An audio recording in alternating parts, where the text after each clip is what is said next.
cette vague de chaleur fait partie des plus intenses que l'on puisse observer en fait au cours d'un mois de mai, en tout cas à la fin d'un mois de mai. Alors les fortes chaleurs qui étaient situées hier dans le sud-ouest remontent maintenant vers le nord. On va le voir grâce à cette animation des cartes de masse d'air.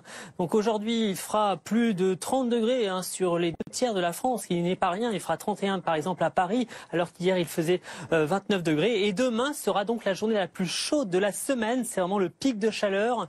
Les records de 1944 et 2005 pourraient être battus. Ça fait très très loin effectivement.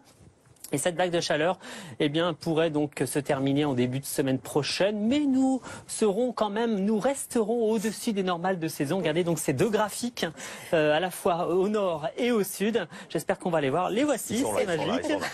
Donc à partir de lundi, une moyenne de 28 au nord, c'est quand même pas trop mal pour une fin mai. Et puis au sud, c'est pas trop mal également. Ça sera quand même assez orageux. Les orages pourraient être assez fréquents. Et Guillaume, attention, il faut tout de même se méfier de ce soleil et de ces chaleurs du mois de mai. Oui, puisque le soleil d'une fin mai équivaut au soleil d'une mi-juillet. Donc autant dire que les index UV seront élevés encore cet après-midi sur la plupart des régions, 7 ou 8 selon les régions. Et donc attention également à ce phénomène d'hydrocution. Vous savez, ce choc thermique entre l'air chaud et la température de l'eau qui reste froide, à la fois les rivières et la température de l'eau de mer.